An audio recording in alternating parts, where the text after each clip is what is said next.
아빠와 함께하는 세계사 근대사 제1장 제국들의 세계. 신성 로마 제국의 황제가 된 새 나라의 왕 카를. 내가 1600년에 세계를 여행하는 나그네라고 가정해볼까? 20년 동안 세계를 여행해 왔다고 쳐보자고. 나는 아라비아의 천막과 유럽의 궁궐과 인도의 일자집에서 잠을 잤어. 로마에서는 생선을 삭혀 만든 젓갈을 먹었고, 영국에서는 송아지 내장으로 만든 푸딩을 먹었고, 비텐베르크에서는 설탕에 절인 사탕물을 먹었어. 프랑스에서는 금가루를 묻힌 멧돼지고 어리고기를 먹었어. 너는 이가 딱 2개 남았단다. 나머지는 다 빠졌나봐. 오랫동안 채소를 먹지 못한 탓에 비타민 C가 모자라서 생기는 괴혈병이라는 질병과 설탕에 절인 설탕물 때문에 이가 거의 다 빠져버린 것이지. 그것뿐만이 아니야. 아이슬란드를 여행하는 동안에는 동상에 걸려서 발가락을 3개를 잃기도 했지. 아시아에서는 낙타한테 깨물렸고, 인도에서는 코브라한테 물렸고, 북아메리카에서는 워터 모카신이라는 이름의 독사한테 물리기도 했어. 세계를 여행하는 동안에 너는 가는 곳마다 2개의 깃발이 있는 것을 보았어. 하나는 흰 바탕에 빨간 십자가가 그려진 깃발이고, 다른 하나는 머리가 2개인 독수리가 그려진 깃발이었어. 온 세상에 그 2가지 깃발이 펄럭거렸어. 스페인과 포르투갈, 눈 덮인 알프스로부터 물에 잠긴 네덜란드의 해변에 이르기까지 유럽 전 지역에서 빨간 십자가와 머리가 둘인 독수리 깃발이 펄럭였어. 북아메리카와 남아메리카의 정착지들, 심지어는 필리핀에서도 그 2 깃발이 펄럭이는 것을 보았어. 가는 곳마다 빨간 십자가와 머리가 둘인 독수리가 그려진 깃발이 펄럭이지 않는 곳이 없었어. 이 2 깃발을 내건 사람들은 스페인의 펠리페 2세와 신생 로마 제국의 페르디난드 1세였는데 말이야. 그들은 숙지리간이었단다. 삼촌과 조카 사이란 말이지. 그들은 세계의 넓은 지역을 통치했는데 그건 순전히 너무도 유명한 한 소년 때문이었다는구나. 이 이야기가 시작된 때로부터 100년 전, 그러니까 서기 1500년에 참으로 복도 많은 그 아이는 유럽의 어느 돌로 된 궁궐에서 태어났단다. 그의 아버지는 네덜란드의 국왕이었고 그의 할아버지는 독일의 여러 소국들을 다스렸어. 그의 또 다른 할아버지는 스페인의 국왕이었어. 그 아이의 집안에는 국왕이 3명이나 있었다는 말이야. 그 아이의 이름은 카를이었어.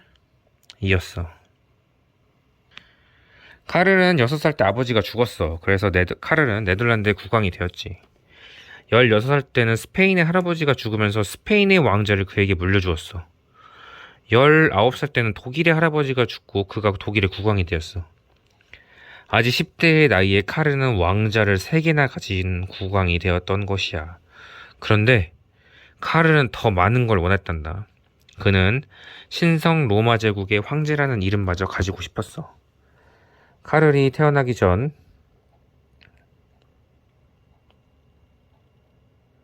카르를 태어나기 1500년 전으로 거슬러 올라가 볼까? 그때는 유럽 전 지역은 물론이고 아프리카의 일부까지 로마 제국의 영토였단다. 제국의 국경선 안에 사는 사람들은 누구나 로마의 법을 지키며 고분고분 살아야 했어. 이 로마의 평화는 오랫동안 계속되다가 북쪽으로부터 야만인들이 쳐들어오면서 깨어지기 시작했고 오래지 않아서 로마 제국은 멸망했단다. 그 후 500년 동안 유럽 전 지역에서는 여러 나라들 사이의 전쟁이 끊이지 않다가 이윽고 샤를마뉴라는 이름의 위대한 국왕이 등장했지. 샤를마뉴는 이웃 독일의 영토들을 정복해서 그의 영토로 만들었고 그는 왕국의 평화를 지키기 위한 법률들을 공포했어. 이윽고 그의 왕국이 너무도 강대해지자 기독교 교회의 수장인 교황이 특별 예배를 열어 샤를마뉴를 로마 황제라고 선포했단다.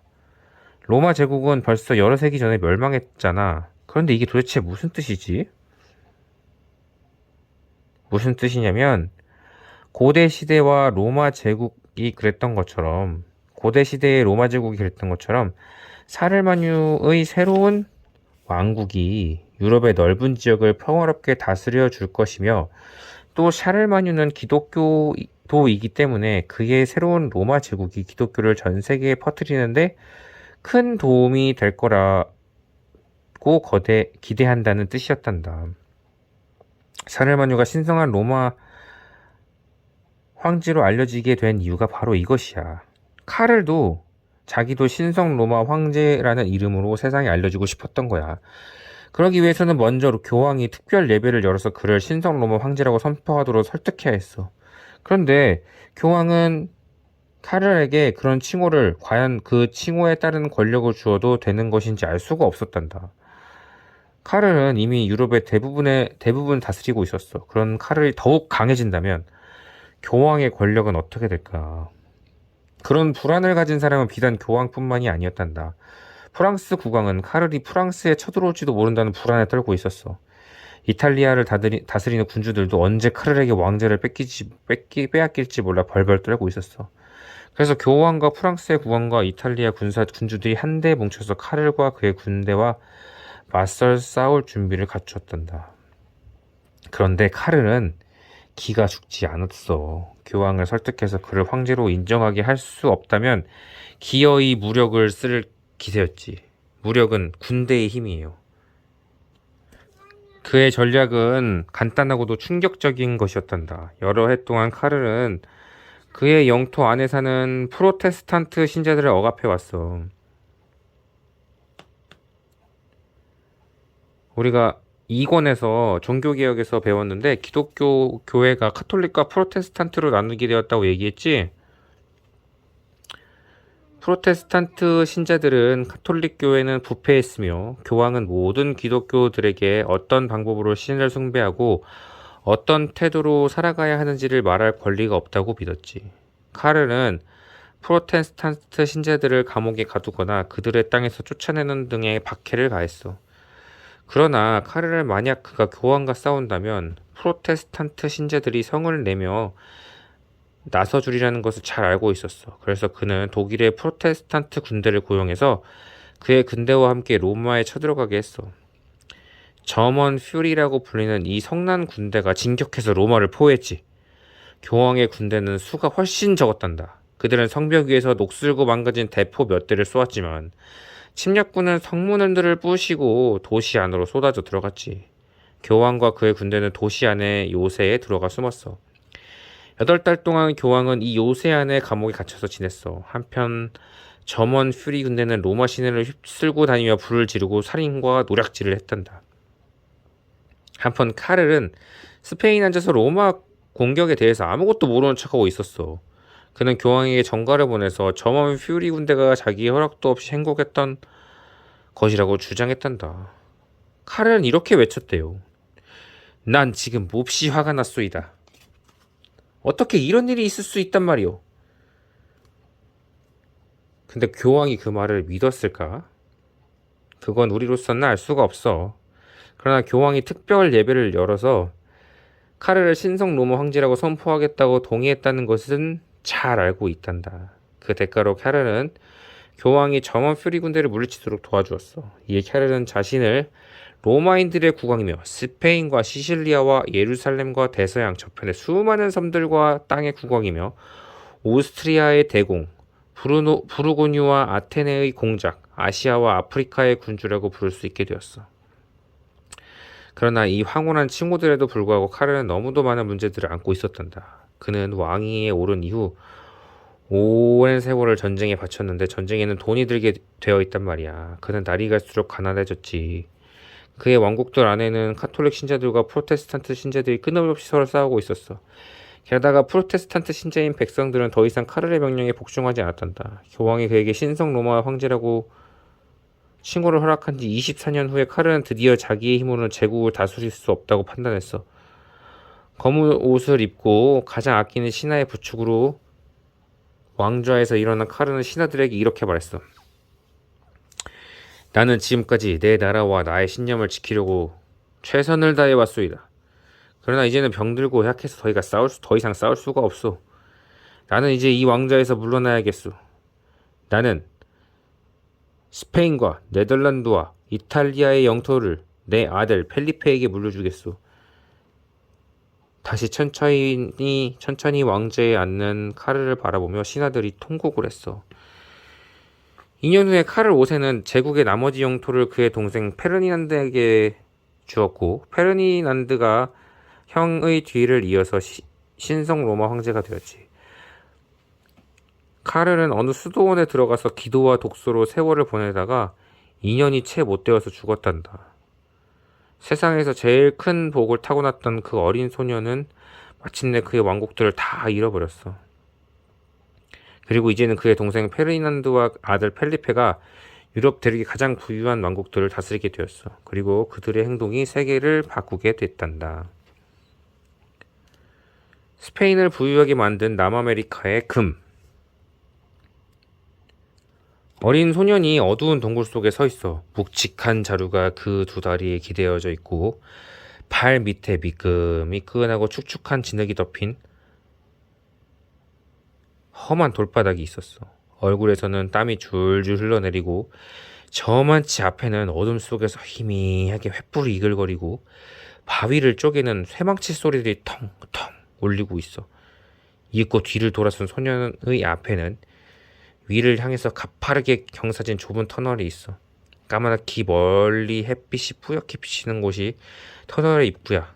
소년은 허리를 굽히고 자루를 집어들어 양쪽 벽에 돋은 바늘같이 뾰족한 돌에 소년은 연방 두 팔과 등이 긁히는구나. 소년이 터널을 올라가기 시작하는데 자루가 너무 뜨거워서 허리가 꺾인 채로 숨을 헐떡거려. 그러나 공기가 너무 뜨끈뜨끈하고 역겨운 냄새가 마저 나서 제대로 숨을 쉴 수가 없단다. 소년은 너희들보다 나이가 그리 많지 않아. 지금 이 소년은 남아메리카의 어느 광산에서 일을 하고 있는 거야. 스페인의 국왕 펠리페 2세를 위해서 금을 나르고 있는 것이지. 진짜 힘들게 일했지? 스페인 사람들은 처음에는 순전히 우연으로 남아메리카에 오게 되었어. 수백 년 동안 스페인과 유럽은 다른 여러 나라들의 상인들을 동쪽으로 가서 인도에서 정향과 육두과 후추를 샀어. 그러나 인도로 가는 길은 너무나도 멀고 험했단다. 군데군데 메마른 사막과 거친 바위가 널린 땅을 젖혀가야 했거든. 그래서 크리스토퍼 콜럼버스라는 모험가가 유럽에서 서쪽으로 항해를 해보았어. 그쪽으로 계속 가면 지구 저편에 있는 인도에 도착할 수 있을 것이라고 생각했던 거였지. 오랜 항해 끝에 마침내 육지를 보았을 때 그는 자기가 인도 근처의 섬에 도착한 것이라고 틀림없이 믿었어. 그는 그 섬에 사는 사람들을 인디언이라고 불렀단다. 왜 인디언이라고 불렀다 그랬지? 인도 사람인 것 같아가지고 인디언이라고 불렀다 그랬지? 그리고 그 땅을 스페인의 영토라고 선언했어. 스페인의 여왕이 그에게 탐험을 떠날 수 있도록 배를 살 돈을 주었기 때문이었지. 엘리자베스 여왕이지 않아요? 아니야. 스페인은 영국 여왕이 엘리자베스지. 스페인의 여왕. 콜럼버스가 돌아오는 스페인의 모험가들이 우르르 콜럼버스가 갔던 그 길을 따라 인도로 갔어. 그 모험가들을 콩키스타도레스라고 하는데 이 말은 정복자들이라는 뜻이야. 그러나 그들은 콜럼버스가 인도에 도착했던 게 아니었다는 걸 알게 되었단다.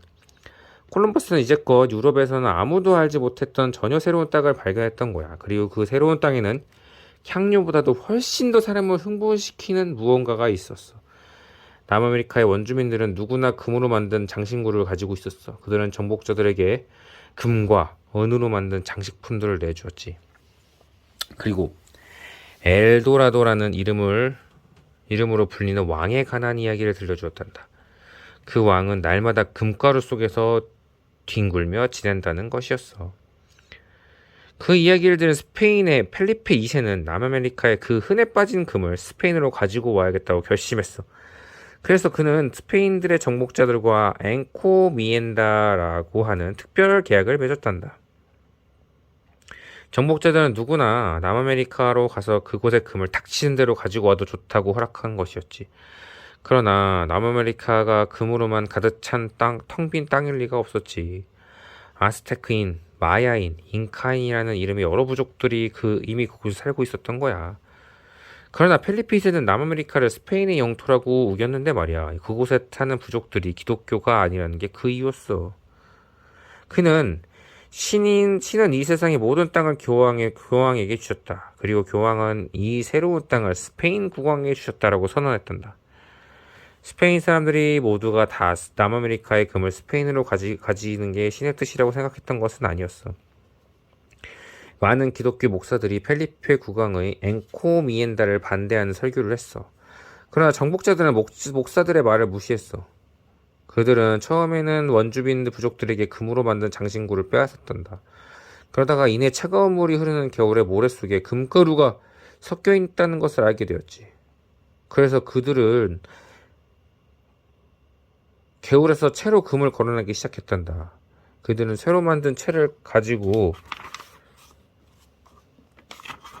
차가운 물 속에 들어갔어. 모래를 절반쯤 채에 떠담아 가지고 아래 위로 천천히 들었다 놓았다 하면 흐르는 물에 모래는 씻기고 무거운 금가루가 바다에 가라앉는 거야. 그러나 그런 방법으로 금을 모아가지고 어느 세월에 부자가 될 수 있겠어. 그래서 스페인의 사람들은 땅을 파서 광산을 만들기 시작했어. 가느다란 금의 띠가 들어있는 바위를 찾으려는 것이었지. 그 바위를 퀴츠라고 해. 광부들이 도끼로 퀴츠를 떼내어서 바깥으로 운반해. 그리고 바위 덩이를 잘게 부수어서 가루를 불에 태우고 금이 녹아서 흘러내리는 거야. 금이 녹은 물이 거푸집 속으로 들어가서 금화가 되거나 잉곶이라고 불리는 금덩이가 되는 것이야. 수많은 광산들이 금과 은을 펑펑 쏟아내었단다. 스페인 사람들이 남아메리카에서 캔 금은 5천억 달러치나 이른데 5천억이라는 숫자에 대해서 잠깐 생각해볼까? 내가 날마다 밤낮없이 술을 샌다고 생각해봐. 그럼 50억까지 세는데 150년인 걸려. 1페니짜리 동전을 끈으로 한 줄로 늘어놓는다면 50억 페니로는 지구를 7바퀴를 감고도 남는단다. 그것의 100배. 5천억은 50억 페니의 100배. 지구를 7바퀴나 감고도 남는 돈의 100배야.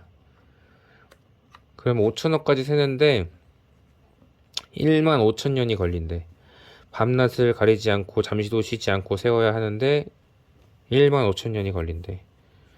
그리고 1페니짜리를 한 줄로 늘어놓고 지구를 700바퀴를 감을 수 있고 5천억을 가지고 있다면 너는 이 지구에 사는 모든 사람들에게 좋은 자전거를 한 대씩 사줄 수 있대. 스페인의 법은 신대륙에서 들여오는 금의 일부를 구할 것이라고 선언했어. 남아메리카의 금이 펠리페 2세를 이 세상에서 최고의 부자로 만들어 주었던 거야. 물론 그의 백성들도 부자가 되었어. 스페인의 수많은 남녀 가난뱅이들이 남아메리카로 몰려가서 하나같이 부자가 되었단다.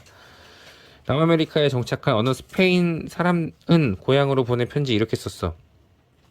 신이 나에게 금을 주셨다. 이곳에서 나는 부자가 되고 귀족이 되었어. 어느 누구도 나를 다시 스페인으로 돌아가서 가난뱅이로 살게 하지 못할 거야. 그래서 더욱 많은 스페인 사람들이 남아메리카로 몰려갔고 급기야는 그 대륙의 일부가 뉴 스페인, 새로운 스페인이라는 이름으로 불리게 되었단다. 스페인 사람들이 하나같이 부자가 되어가는 한편 남아메리카 원주민 부족들은 아주 심한 고통을 당했단다. 스페인 사람들이 그들을 광산으로 몰아넣고 인정사정 없이 부려먹었던 거야. 남자들은 축축하고 컴컴한 토굴 속에서 몇 달이나 갇혀서 고된 노동을 했어. 여자들은 겨울에서 채로 금을 걸러내거나 금맥이 든 바위를 부수어서 가루를 만들었어. 어린아이들은 광산 속에서 돌덩어리를 주워 모아가지고 바깥으로 운반했어. 스페인 사람들은 또 아프리카 사람들을 잡아와서 광산에 몰아넣었단다. 죽어라 일만 하고 제대로 먹지 못하고 스페인 사람들이 퍼뜨린 온갖 전염병에 걸린 수많은 아프리카 사람들과 남아메리카의 원주민들이 앓다가 죽었어. 날마다 노예들의 시체가 큰 덩어리가 되어 거대한 구덩이에 묻혔단다. 어느 스페인 나그네가 날마다 노예들이 큰 덩어리에 묻혀가지고 그 사람 묻힌 사람의 수가 큰 구덩이가 될 정도라고 편지를 썼대. 남아메리카의 금은 스페인 사람들에게 국왕들에게 부와 권력을 가지게 해주었지만 남아메리카 사람들에게는 참혹한 불행을 안겨주었던 거야. 끝.